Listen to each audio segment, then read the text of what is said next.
எனக்கு என்ன சந்தேகம்னா, ஃபஸ்ட்டு சேகர்பாபு போகிறாரு, அடுத்து நேற்று உதயநிதி போகிறாரு. உதயநிதி மாலை 4 மணிக்கு எழுந்ததும் யாராக இருந்தாலும் அவர் வீட்டில் தான் பார்ப்பார். அவர் வெளியே சென்று இன்னொருவரை பார்த்ததாக, ஷூட்டிங் ஸ்பாட்டுகளை தவிர வேறு எங்கும் சென்று இன்னொருவரை பார்த்ததாக எனக்கு தெரிந்து இதுவரை வரலாறு கிடையாது.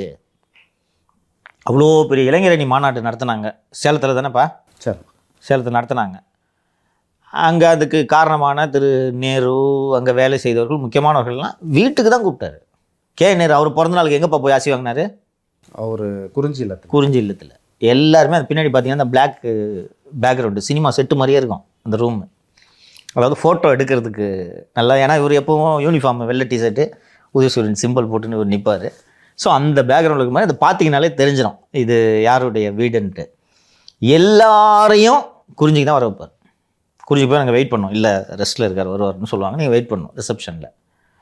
அப்படி இருக்கும்போது கமலை இவர் ஏன் போய் பார்க்குறாரு? சீட்டு கொடுக்குறோன்னு சொல்கிறதுக்கு எப்படி இருந்தாலும் வரப்போது வந்தால் கொடுக்க போகிறோன்னு தான் சொல்லுவாங்க. ஃபஸ்ட்டு சேகர்பாபு, அடுத்து இது விசாரிப்போம், விசாரித்தால் தெரிந்து விடும். கமலை பார்த்தா பாவமாக தான் இருக்குது. இல்லை, சந்திப்புக்கு பிறகு